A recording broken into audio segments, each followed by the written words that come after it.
and like people haven't been getting to go to theaters as much. Like we had COVID, we have streamers, and like I love a good stream, but like the movie experience is so special, and it's something that I looked forward to so much as a kid. It's something I look forward to as an adult, and it's rare that something like pulls you into theaters like that. And now if you are going to theaters, it's for a great example. Watching Deadpool and Wolverine in an audience of people, if you're watching that at home, it's just there's the human experience of people watching and feeling together. Blake Lively just got caught in what might be the most damaging evidence scandal of her entire legal battle. A secret audio recording has surfaced that could destroy her credibility, and now the defendants are demanding the courts release every single word to the public. This isn't just any recording. It's a conversation that allegedly captures verbal abuse by Justin Baldoni, but there's a massive problem. The person being recorded had absolutely no idea they were being taped, and now they want everything made public to expose what they claim is Lively's manipulation of the evidence. The recording features Steve Sarowitz, one of the key defendants in this explosive lawsuit, and according to court documents, he never gave permission to be recorded. Lively filed this evidence as part of a secret declaration over a week ago, demanding treble damages and punitive damages for what she claims were retaliatory lawsuits against her. She wanted to keep her star witness completely confidential, but when the defendants discovered what was on this tape, they immediately fought back with a bombshell response that could change everything. But that's not all. The legal implications of this secret recording are explosive, and they depend entirely on where this conversation took place. If this recording happened in New York, it's perfectly legal since only one party needs to consent to being recorded. But if it took place in California, both parties must agree to be taped, which means this could be completely inadmissible evidence that could torpedo Lively's entire case. The defendants initially agreed to keep the witness's name sealed, but they're now demanding full transparency about everything else. They're arguing that Lively is trying to selectively quote from this recording while keeping the full context hidden from the public, essentially allowing her to create any narrative she wants without accountability.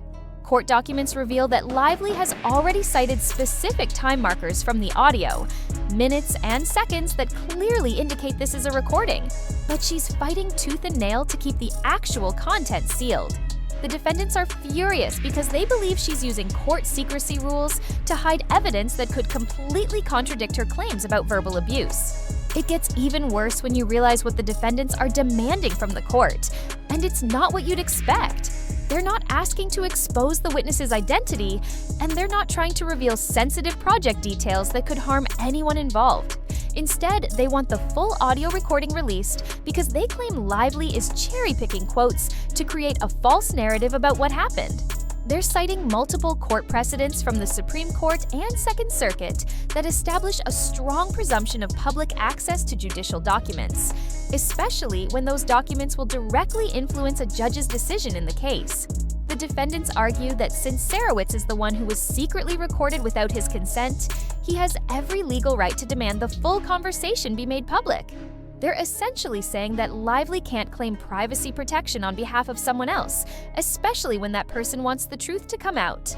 The legal filing reveals that Lively's primary justification for keeping everything sealed is her fear of adverse media coverage. But courts have repeatedly ruled that embarrassment and bad publicity aren't sufficient reasons to hide evidence from the public. Things take an unexpected turn when you examine the specific court precedents the defendants are using to support their argument, and they're incredibly damaging to Lively's position. They cite cases like Bronx Conservatory of Music versus Quokka and Julian versus Metro Life Insurance, where courts explicitly rejected reputational harm as a basis to overcome the presumption of public access to evidence. Judges in the Southern District of New York have repeatedly stated that embarrassment, negative headlines, or bad press do not constitute extraordinary circumstances worthy of sealing evidence.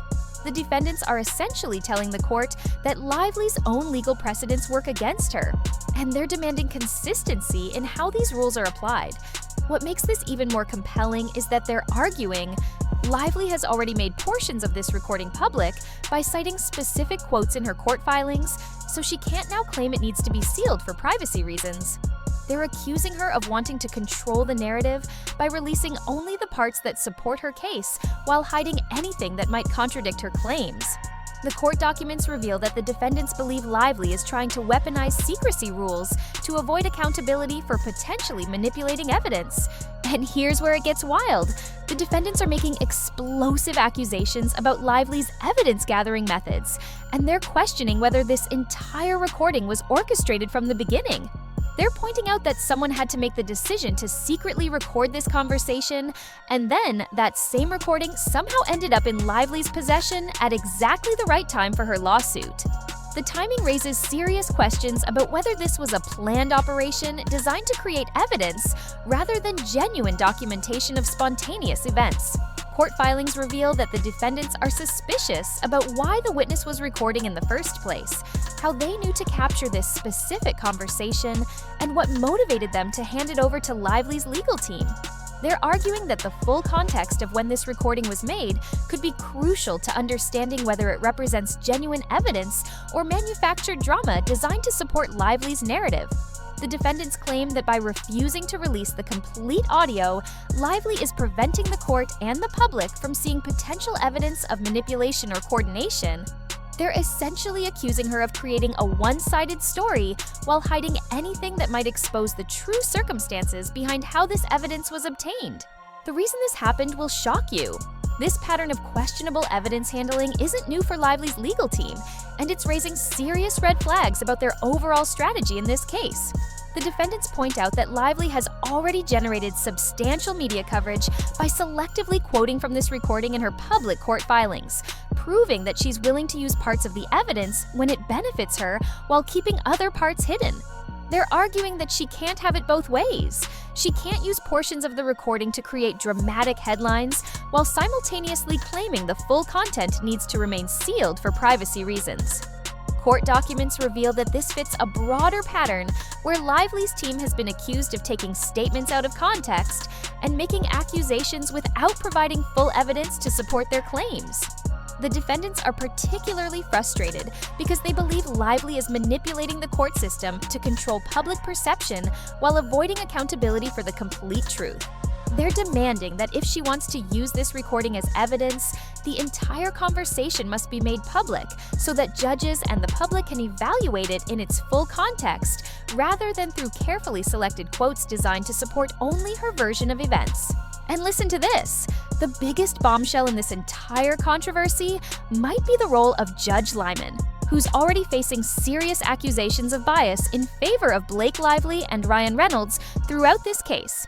Many legal observers have expressed suspicion that the judge has been making rulings that consistently favor Lively's position, leading to widespread speculation about potential corruption or improper influence in the courtroom.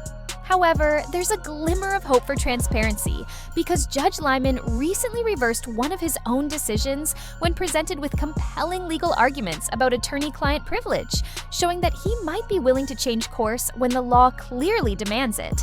The defendants are banking on this precedent as they demand full disclosure of the audio recording, arguing that Sarowitz's rights as the person who was secretly recorded must be protected over Lively's desire to control the narrative.